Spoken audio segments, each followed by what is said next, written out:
Assalamualaikum warahmatullahi wabarakatuh.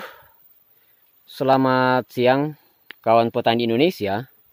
Kali ini kita akan sharing-sharing, bagi-bagi informasi, bagi-bagi ilmu tentang cara menanam pohon pala yang efektif dan murah meriah.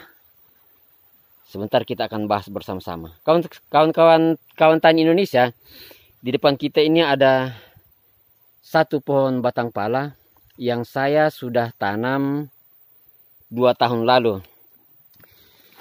Ketika itu ruas pohon pala ini baru ada 2 ini. Nih. Ada 2, masih tergolong kecil. Kira-kira pada waktu itu umur 1 tahunan lah kemudian saya tanam. Dan 2 tahun kemudian setelah saya saya kunjungi setelah merantau di Papua jadi kuli di tanah Papua, saya terus terang saja kaget sambil bahagia karena ternyata pohon pala ini masih hidup dan perkembangan pertumbuhannya cukup membanggakan. Jadi setelah saya tinggal 2 tahun ini, 1, 2, 3, 4, ada 4 ruas perkembangannya. Selama itu tidak pernah dikunci oleh manusia, tidak pernah dipupuk, tidak pernah dipelihara, sama sekali tidak ada perhatian. Inilah yang membuat saya tertarik untuk bagi-bagi informasi kepada kawan-kawan tani Indonesia. Semoga bermanfaat bagi kita. Jadi pada waktu itu cara penanam saya coba eksperimen begini. Jadi kawan-kawan tani Indonesia bisa lihat di sekitar sini ini adalah hutan muda, ya seperti ini perkembangannya. Tidak jauh-jauh perubahan dari 2 tahun lalu saya tinggalkan. Ini pohon ini ya kurang lebih seperti ini juga. Ini masih tergolong hutan-hutan muda lah, karena yang tumbuh ini masih sudah kayak tumbuh-tumbuhan seperti ini. Jadi kita kembali ke persoalan tanam pala. 2 tahun lalu saya coba bereksperimen, coba-coba seperti ini. Di keliling ini saya gali kira-kira diameter 1,5 meter lah. Kemudian di kedalaman ini ada sekitar 30-40 cm saya gali.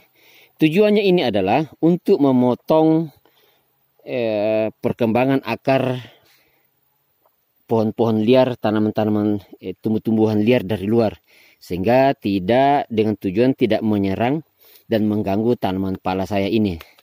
Nah, hari ini kita buktikan seperti berhasil. Ini nih, akar yang dari sini kan tidak bisa menyeberang ini nih, seperti ini. Dan walhasil pertumbuhan ini cukup bagus. Dan pada saat itu pala ini hanya saya bekali ketika saya tanam, di bawahnya ada segumpal-gumpal NPK. Kemudian saya tutup sedikit tanah, kemudian tanam pala dan timbun. Dan alhamdulillah seperti inilah hasilnya. Jadi saya kira untuk sementara informasi penanaman pala yang cukup efektif dan murah meriah ini sangat berhasil. Bagi kawan tani Indonesia yang masih tertarik untuk tanya-tanya dan diskusi tentang cara penanaman pala ini, saya kira bisa kita sharing-sharing lah bagi informasi. Karena selama ini saya kira kita semua petani Indonesia yang pernah berurusan dengan tanaman pala ini sepertinya tanaman yang agak rewel, susah penanamannya. Karena kalau kita tanam sekitar 2-3 ruas itu harus ditutup lebih dari sekitar 2 tahunan lah itu diatapi di atas, dan itu sangat merepotkan. Kalau cengkeh ya biasanya kami di sini hanya menutup sampai 1 tahun, tapi kalau pala 2 sampai bahkan 3 tahun ditutup baru berhasil.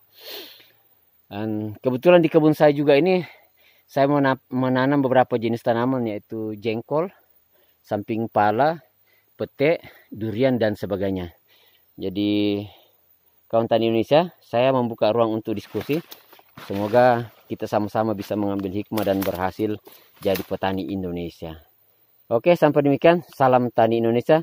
Petani juga bisa jadi orang sukses. Insya Allah petani juga bisa kaya raya. Sampai jumpa kembali di Orkam Channel. Orang Kampung Channel. Orang kampung yang mau berbagi, yang mau belajar, yang mau bertani, dan mau sukses. Sampai ketemu kembali.